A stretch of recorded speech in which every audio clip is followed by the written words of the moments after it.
Tom's नदी से लगता एरिया मस्त भोज में इन दिनों फूलों की फसल तैयार हो चुकी है। किसानों ने ग्रीन हाउस में फूलों की खेती लगाई है, लेकिन लॉकडाउन होने की वजह से किसान अपने फूल नहीं बेच पा रहे, क्योंकि फूलों की खरीदारी मार्केट और शादी पार्टियों में फूलों की खरीदारी की जाती थी।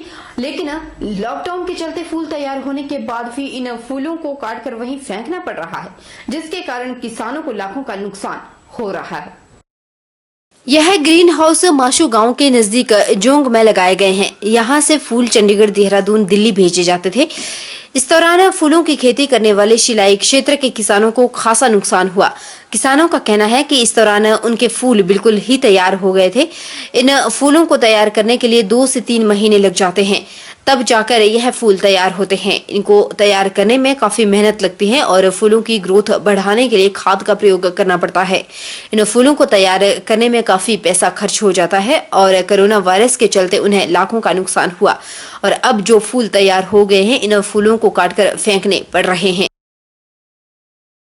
तब तक के लिए हमारा सारा ये मतलब सीजन गया, 5-7 महीने का हमारा सारा लॉस हो चुका है।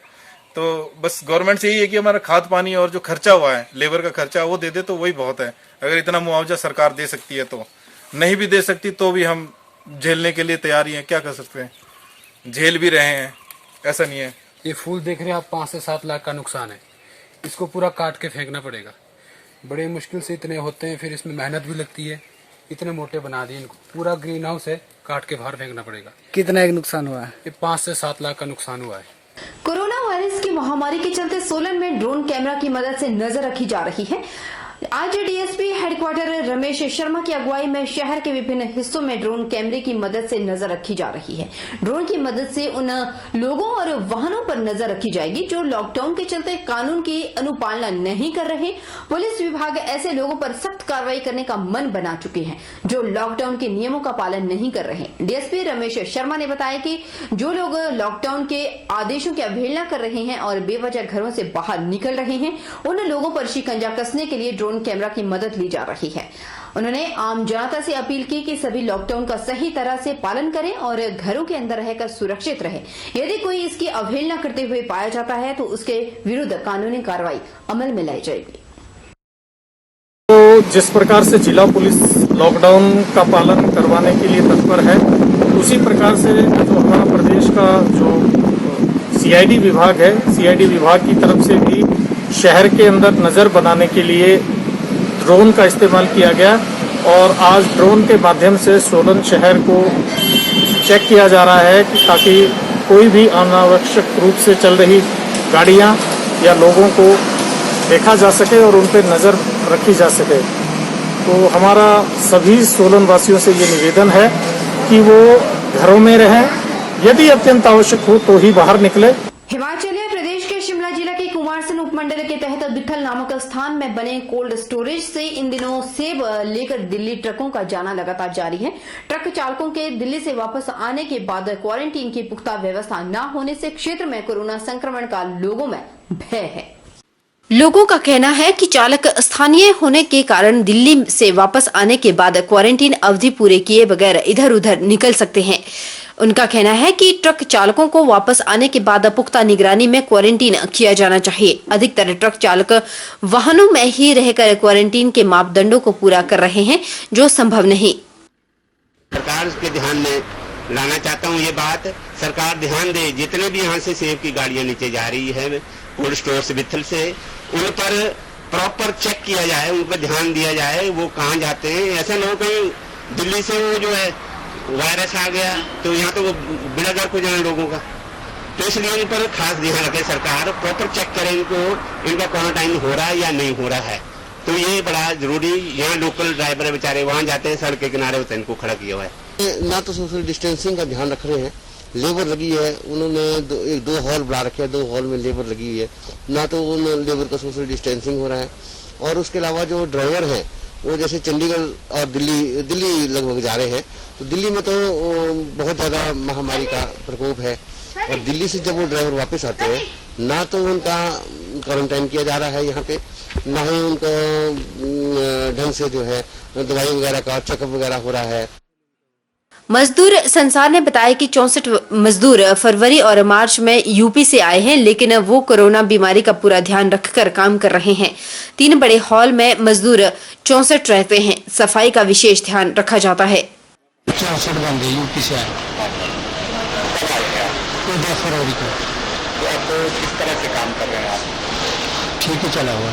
ये जो बीमारी की बात सुनी है, कोरोना की बीमारी को आप ध्यान से रख रहे हैं? जी हाँ, बिल्कुल बिल्कुल। कंपनी के उप महाप्रबंधक नरेश ने बताया कि कोविड-19 के जो प्रोटोकॉल निर्धारित किए गए हैं उनका पूर्ण पालन किया जा रहा है। जैसे ही गाड़ी दिल्ली से आती है उन्हें सैनिटाइज किया जाता है। चालकों को निर्देश दिया गया है कि वह गाड़ी से बाहर ना निकले। अगर बाहर निकलता है तो तुरंत अंदर गाड़ी में बैठ जाएगा। लेबरों को भी निर्देश दिए हैं कि चालक से बिल्कुल दूरी बनाए रखें। बस जो भी काम कर रही है, हम 2 शिफ्टों में उसको हमने कर दिया है। कुछ लोग एक शिफ्ट में आते हैं, कुछ शाम की शिफ्ट में आते हैं। हमारे पास उनके ठहरने के लिए प्रॉपर व्यवस्था है, हमने प्रॉपर इंतजाम कर रखा है। तो उसमें सोशल डिस्टेंसिंग का हम पूरा ध्यान रख रहे हैं। पैकिंग हॉल जहां हमारी पैकिंग चल रही है वहां पर भी हमने सैनिटाइजिंग कर रहे हैं 2-3 बार। उसके अलावा हर के लिए मास्क का प्रबंध किया गया है। और जो भी कोई बाहर से आता है, पहली बात हम तो अंदर आने नहीं देते हैं, बाहर किसी से गेट से ही सब कुछ हो रहा है। दूसरा 1-2 बार मेडिकल चेकअप भी हो गए हैं। बिलासपुर जिला के अंतर्गत आने वाली ग्राम पंचायत करलोटी के मुझड़ गांव में रहने वाले पुलिस कर्मचारी विजय और उसकी पत्नी का आज अंतिम संस्कार किया गया। बुधवार सुबह के समय विजय की पत्नी ने किसी जहरीली वस्तु का सेवन कर लिया था, जिस कारण उसकी मृत्यु हो गई थी। उसके कुछ देर बाद दोपहर उसके पति ने फंदा लगाकर अपनी जान दे दी थी। वीरवार को पुलिस ने दोनों का पोस्टमार्टम करवाकर शव परिजनों के हवाले कर अंतिम संस्कार कर दिया।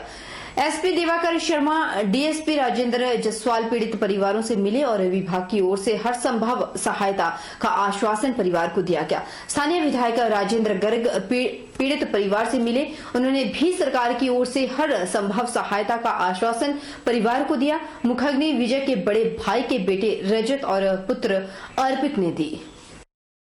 जिला के उपमंडल सब तहसील छतरी के अंतर्गत बरियोगी के पास एक अनियंत्रित पिकअप सड़क से बाहर गिर गई थी। गाड़ी काकड़ा धार पंचायत की बताई जा रही है, जो दूध की सप्लाई में लगी हुई थी। दूध की सप्लाई पहुंचाकर पंचायत काकड़ा धार को वापस आते समय बरियोगी के पास अनियंत्रित होकर गाड़ी पिकअप HP 62 2365 सड़क से बाहर निकल गई और टायर के दयार के पेड़ में फंसी हुई मिली।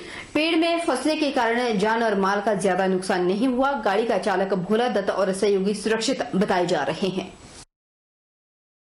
बिलासपुर पुलिस ने NH चंडीगढ़ मनाली पर स्थित नौनी चौक पर 2 आरोपियों से 125.20 ग्राम चिट्टा बरामद किया और आरोपियों को हिरासत में लेकर आगामी कार्रवाई शुरू कर दी।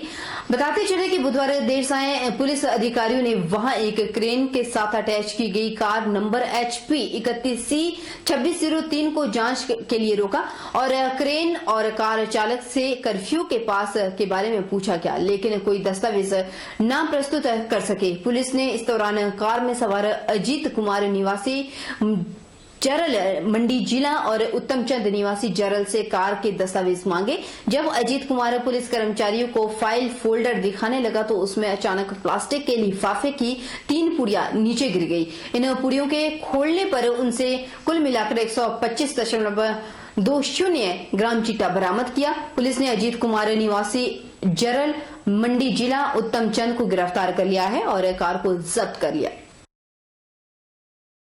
जिला किन्नौर में कोरोना वायरस के संक्रमण को रोकने के लिए जहां जिला प्रशासन पूरी तरह से मुस्तैद है, वहीं दूसरी ओर इस वायरस से लड़ने के लिए प्रदेश सरकार को किसी तरह की आर्थिक कमी ना हो, इसके लिए जिला किन्नौर की देवी देवता सभाएं भी बढ़ चढ़कर अनुदान देकर अपना सहयोग कर रही है। इसी के चलते श्री बद्री नारायण और भुंगग नाग जी उर्नी प्रबंधन समिति के द्वारा जिला दंडाधिकारी किन्नौर गोपाल चंद के माध्यम से मुख्यमंत्री राहत कोष के लिए 3 लाख रुपए का अंशदान किया गया। मंदिर प्रबंधन समिति के मुहूर्त में राजेंद्र सिंह सोनम, ग्याचो सचिव राजकुमार कोषाध्यक्ष और चुनीलाल सुचारू ने जिला दंडाधिकारी किन्नौर के माध्यम से मुख्यमंत्री राहत कोष के लिए 3 लाख रुपए नकद भेंट किए। इससे पहले श्री बेरिंग नाग सांगला मंदिर प्रबंधन द्वारा मुख्यमंत्री राहत कोष के लिए 1,10,000 रुपए की भेंट की गई।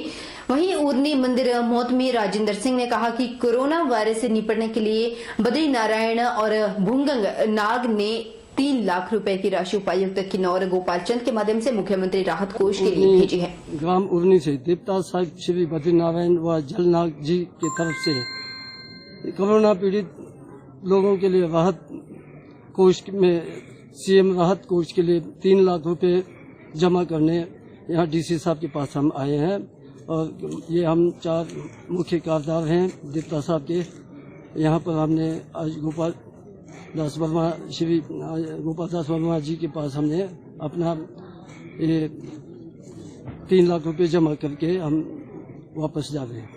शैक्षिक संस्थानों के विद्यार्थियों को पुस्तकें सहित आवश्यक वस्तुओं की होम डिलीवरी करवाने के बाद शहर में कर्फ्यू की ढील के दौरान भीड़ कम होने का नाम नहीं ले रही और अब कोरोना वायरस के संभावित खतरे को देखते हुए पुलिस और प्रशासन ने सोशल डिस्टेंसिंग की अनुपालना न करने वाले ग्राहकों और दुकानदारों पर एफआईआर दर्ज करने का निर्णय लिया।